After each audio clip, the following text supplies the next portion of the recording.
मेरी भैया की शादी अभी 1 साल पहले ही हुई है। मेरी भाभी का नाम रचना है। मेरी भाभी बहुत सुंदर है, साथ ही बहुत हंसमुख है।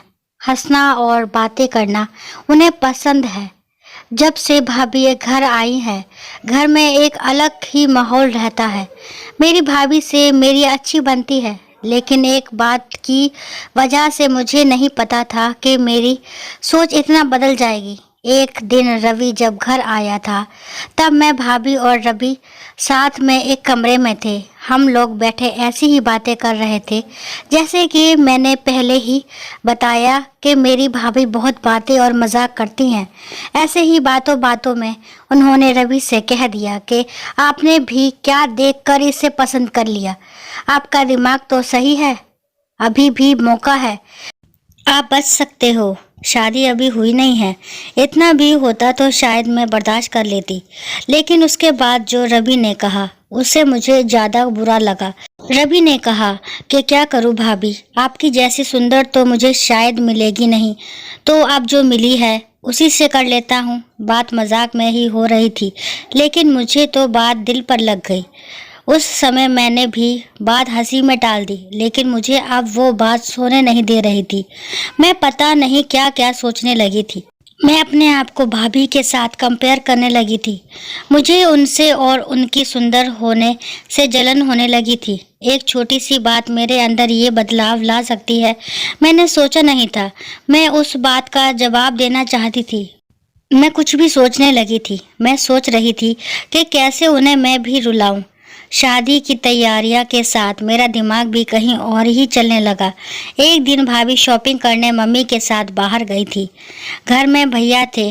मैंने सोचा था कि भैया को कुछ ऐसा कहूँ जिससे इन दोनों के बीच में झगड़ा हो, थोड़ी कहा सुनी हो, भाभी थोड़ी परेशान हो। उस समय मैं बस इतना चाहती थी, लेकिन मुझे नहीं पता था कि मेरी उस बात से उन दोनों की जिंदगी में जहर घुल जाएगा। भैया भाभी को फोन लगाकर पूछ रहे हैं कि कब तक आओगी। भाभी ने कहा बस आ ही रहे हैं। भैया बोले कि पहले भी यही बोला था, अभी भी ये कब तक आओगी। मैंने उस बात को पकड़ लिया और भैया के फोन रखने के बाद मैंने कहा कि खूबसूरत लड़कियों की बात का कोई भरोसा नहीं होता। भैया पता नहीं क्या क्या छुपाती हैं, क्या झूठ बोलती हैं। आखिर वो भाई तो मेरे ही थे। उन्होंने भी मेरी इस बात को पकड़ लिया। पूछा क्यों, क्या बात कर रही है, तुझे कुछ पता चला क्या। मैंने जानबूझकर ऐसा दिखाया कि मैं कुछ जानती हूँ और उनसे छिपा रही हूँ। मैंने कहा नहीं, कुछ नहीं, मैं तो बस ऐसे ही बोल रही थी। भैया ने फिर पूछा तो मैंने और ज़्यादा उन्हें परेशान किया। मुझे पता था वो जितना परेशान होंगे उतना ही भाभी भी होंगी। मैंने उन्हें ऐसे ही कहा कि भैया मैं क्या बताऊं, आप खुद समझदार हैं। वो बोले क्या मतलब, क्या बोलना चाहती है, ठीक से बता, मैं अब क्या कहती। लेकिन अच्छा हुआ कि उसी समय भाभी और मम्मी वहां आ गए और बात टल गई। लेकिन मुझे बहुत खुशी हो रही थी कि मैंने अपना काम कर दिया। भैया उनके आते ही अपने कमरे में चले गए। बस मुझे अब भाभी का वैसा चेहरा देखना था जो मैं देखना चाहती थी। भाभी करीब 1 घंटे बाद जब कमरे से निकली तो उनका चेहरा बयान कर रहा था कि मैंने जो बोला है उसका असर हो रहा है। भैया का भी मुंह उतरा हुआ था। उस दिन से भाभी का बोलना और हंसना कम हो गया। भाभी का मुंह उतरा रहता था।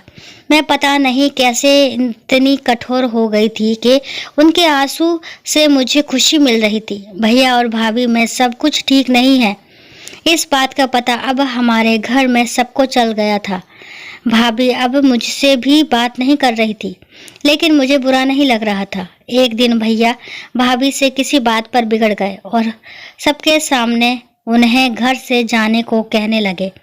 मम्मी और पापा ने कहा कि क्या हुआ, क्या बात कर रहा है, ऐसा क्या हुआ।